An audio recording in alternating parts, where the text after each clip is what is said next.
d'avoir évité le pire.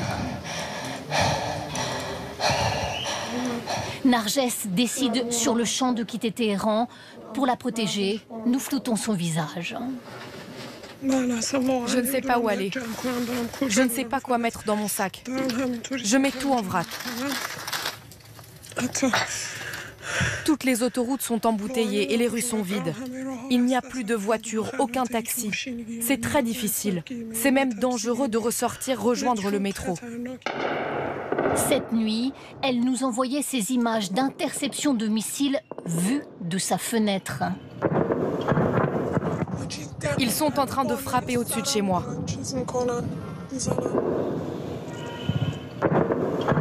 Dans un quartier proche, quelques slogans résonnent contre le régime.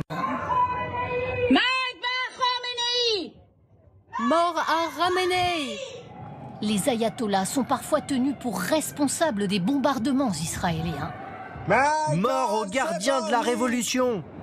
Des slogans répétés de balcons en balcon, mais personne ne montre son visage par peur de la répression. Retour chez notre jeune militante. Elle aussi dénonce la répression du régime. Elle refuse de porter le voile, mais aujourd'hui, la peur emporte tout. On n'a plus de vie possible ici. Il y a 2 semaines, on essayait de faire attention à notre sécurité en prenant des taxis. On essayait d'avoir de la chance, de ne pas être arrêté ou tué à cause de nos cheveux sans voile. Et maintenant, ce sont les bombes et les missiles qui risquent de nous tuer. Au pied de l'immeuble de Narges, magasin fermé et rue désertée.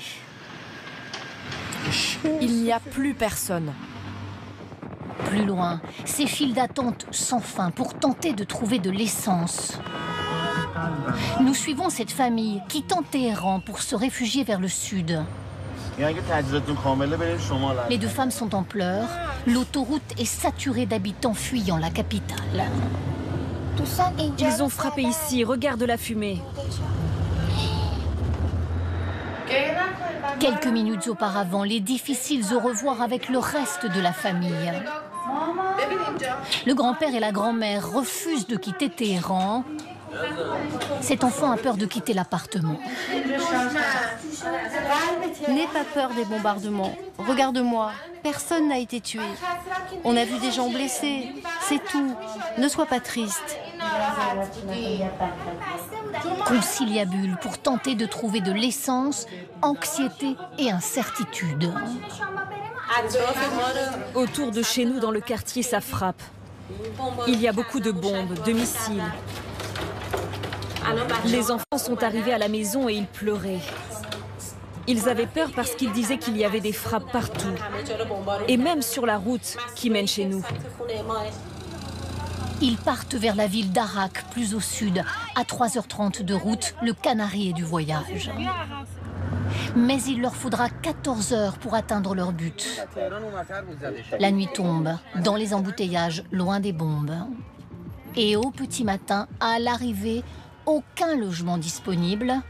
Cette région relativement calme est prise d'assaut par les habitants de Téhéran. Cela fait 2 ou 3 heures qu'on attend ici à Arak, qu'on cherche un endroit à louer. On avait réservé, c'était seulement dans 2 jours, mais on a dû partir plus tôt. Une population vivant des émotions contradictoires, la colère contre Israël, mais aussi parfois le soulagement de voir certains responsables du régime éliminés. Israël affirme avoir sérieusement endommagé les installations iraniennes. Elle revendique la destruction d'au moins 1/3 des lanceurs de missiles. Elle a tué des hauts responsables militaires dans des frappes très précises. Pour tenter d'évaluer l'ampleur des destructions, nous avons fait appel aux révélateurs de France Télévisions, Claire Vérove et Germain Vaudry.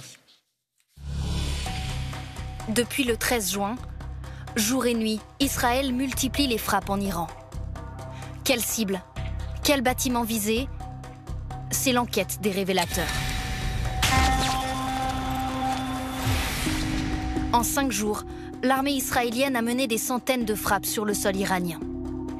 Parmi ces cibles, les infrastructures nucléaires, c'est le premier but affiché par l'État hébreu. Comme à Natanz, frappé au premier jour de l'offensive. C'est la plus grande installation d'enrichissement d'uranium du pays. Sur ces images satellites, on distingue la centrale électrique et l'usine principale. Après l'attaque aérienne, ils sont visiblement endommagés. Des milliers de centrifugeuses se trouvent à une dizaine de mètres sous terre, comme sur ces images de synthèse fournies par l'armée israélienne. Elles sont aussi touchées selon l'Agence internationale de l'énergie atomique. À Ispahan, cet autre site abritait une installation de production et de conversion d'uranium et des laboratoires. Toitures arrachées, ils sont aujourd'hui démantelés. À quelques kilomètres de là, des frappes ont touché le centre de la ville. Comme celle-ci, filmée sous plusieurs angles. Nous avons identifié l'endroit de l'attaque. Le bâtiment visé est un site du ministère de la Défense iranienne. C'est la deuxième cible annoncée de l'opération israélienne, les infrastructures militaires de l'Iran.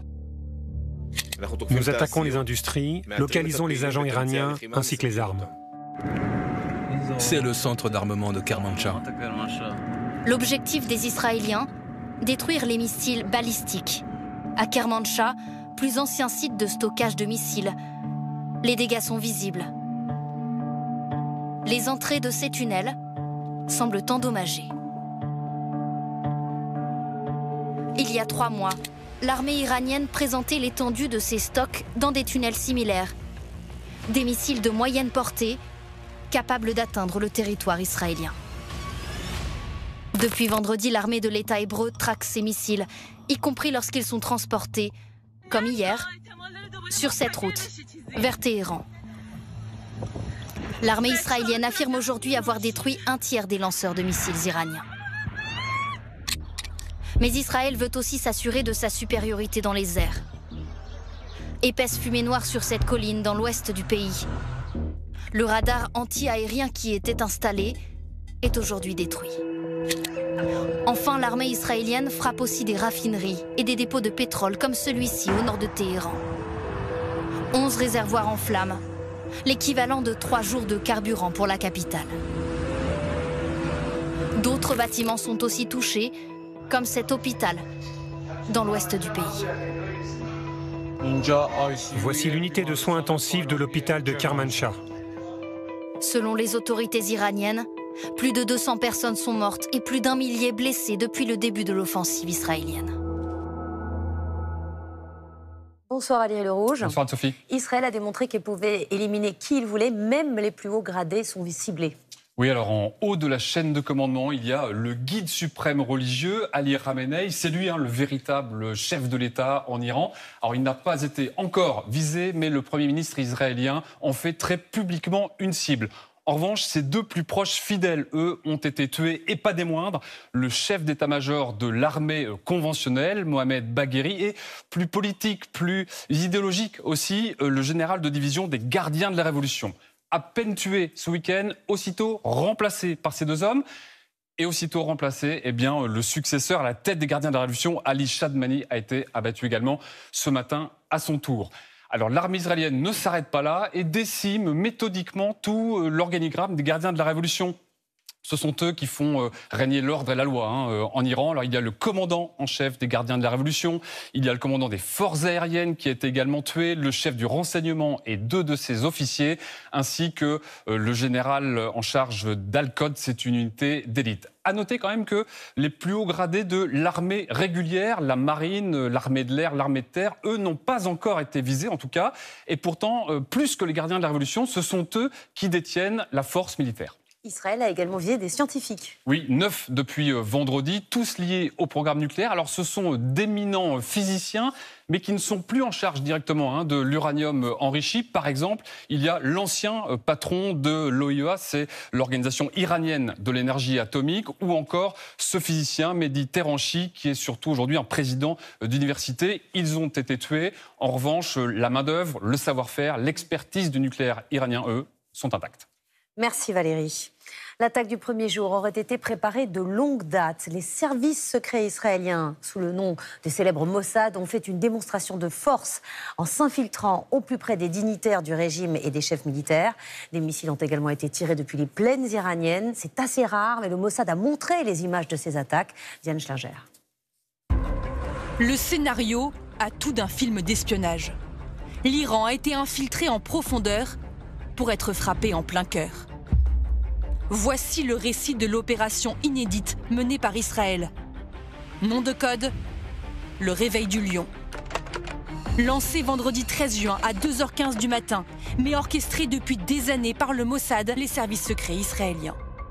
La face visible de l'offensive israélienne, ce sont ces avions de chasse. Mais dans le plus grand secret, un commando d'agents infiltrés passe aussi à l'action sur le territoire ennemi. Dès le lendemain de l'attaque, Israël s'en vante, image à l'appui. Ces silhouettes seraient des hommes du Mossad qui, en pleine nuit, sur le sol iranien, déclenchent des drones kamikazes. Des missiles israéliens ont aussi été tirés depuis l'Iran. Le régime islamique dit avoir retrouvé ses lanceurs téléguidés à distance. Dans le même temps, des voitures ont été piégées pour des assassinats ciblés. Un plan préparé dans les moindres détails, selon cet ancien officier des services de renseignement israéliens. Cette capacité d'Israël à attaquer de l'intérieur, de façon simultanée, ça a créé un énorme effet de surprise.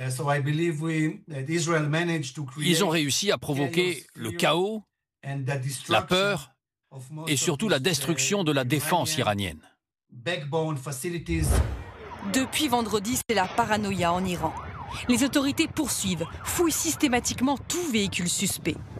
Car Téhéran en a désormais conscience. Depuis des années, le Mossad a fait rentrer en toute discrétion des armes en kit et les a assemblées dans des planques sous le nez et la barbe des mollahs. La police iranienne dit avoir découvert l'un de ces ateliers, abandonné dans la banlieue de Téhéran. La télévision d'État en fait un reportage. Ce sont des ailes de drone. On en a trouvé plusieurs et des boîtiers GPS aussi. Dans cette maison de 3 étages, on a trouvé 200 kilos d'explosifs, 30 drones et des lanceurs. Une logistique ultra sophistiquée. Cela a forcément pris des mois et des mois. Ils ont dû créer des entreprises, des sociétés écrans qui amènent les éléments en Iran sans attirer l'attention.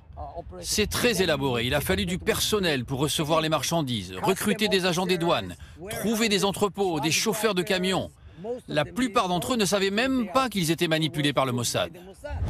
Les autorités iraniennes se lancent dans une chasse à l'homme et présentent ces images comme des arrestations d'espions.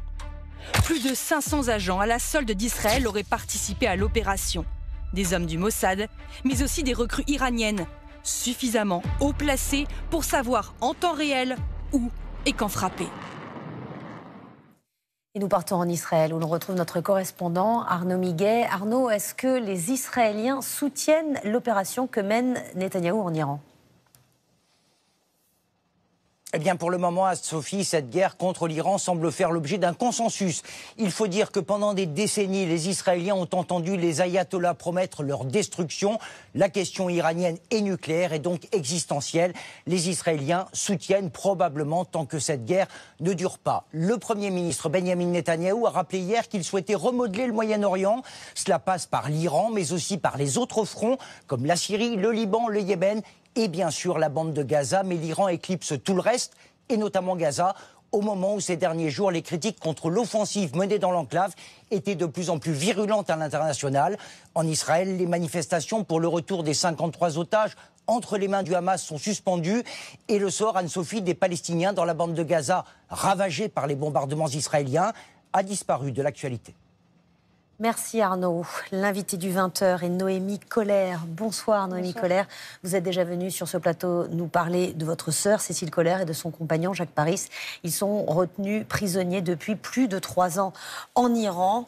Quelle a été votre réaction en apprenant cette intervention des forces israéliennes ? C'est assez terrible parce qu'on était déjà très angoissés par la situation qui s'éternisait et les conditions de détention absolument terribles. Là, on a monté plusieurs crans dans l'angoisse et la terreur brutalement. En fait, on est pétrifiés pour Cécile et Jacques qui sont enfermés au milieu des bombes et dont on a aucune nouvelle. On est pétrifiés pour les civils parce qu'on voit que les victimes se multiplient d'un côté et de l'autre. On voit que les appels à évacuer Téhéran se multiplient également. On a pu voir qu'il y a eu des frappes aussi qui ont eu lieu à proximité de la prison. Il y a des installations militaires proches de la prison? En tout cas, ce qu'on a pu voir en voyant les cartographies qui étaient mises à disposition par certains médias, que certaines frappes en fait, avaient eu lieu à environ 2 km de la section 209 où sont enfermés Cécile et Jacques. Donc en fait, on est sûr qu'ils ont entendu les détonations. On n'a aucun moyen d'entrer en contact avec eux, de savoir comment ils vont, de savoir à quel niveau d'informations ils ont accès. Donc c'est une situation qui nous terrifie en fait. Quand leur avez-vous parlé pour la dernière fois? Le dernier appel téléphonique date du 28 mai. Ils étaient déjà dans une situation de désespoir très avancée. Hier, l'ambassadeur iranien en France a dit travailler avec Paris pour faciliter leur libération aussi vite que possible. Est-ce que vous y croyez? Est-ce que ça représente un changement dans le discours? C'est difficile en fait de savoir parce qu'effectivement on a du mal aussi à s'accrocher aux espoirs parce qu'ils sont souvent déçus en fait dans cette histoire-là.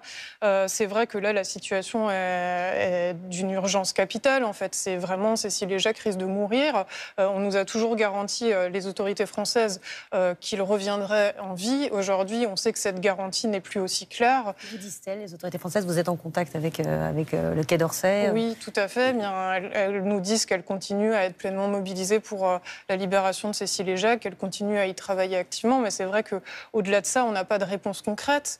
Et en fait, nous, tout ce qu'on voit, c'est que les frappes se multiplient et que la situation est absolument dramatique. Et qu'est-ce que vous demandez justement à ces autorités françaises aujourd'hui? Qu'est-ce qu'elles peuvent faire? On leur demande de remplir leurs promesses, en fait, de ramener Cécile et Jacques vivants le plus vite possible. On leur demande de saisir toutes les possibilités qu'elles ont, une exfiltration humanitaire parce qu'elle se justifie totalement vu la gravité de la situation, de saisir aussi certaines déclarations du gouvernement iranien à certaines de nos plaintes face à des grandes instances comme l'ONU, où la dernière réponse qu'ils ont donnée, c'est qu'ils travaillaient à une amnistie, à une grâce pour Cécile et Jacques. Donc ça, c'est un grand changement aussi dont on pense que les autorités françaises peuvent se saisir, et surtout que la diplomatie française pèse de tout son poids pour mettre fin au bombardement, en fait, le plus tôt possible, pour qu'il n'y ait plus de victimes civiles et que Cécile et Jacques soient enfin en sécurité.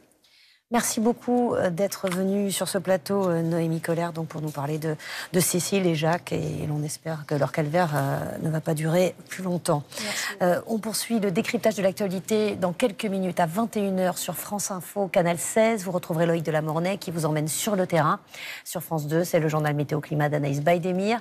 À 21h10, la soirée événement « Sommes-nous tous racistes ?»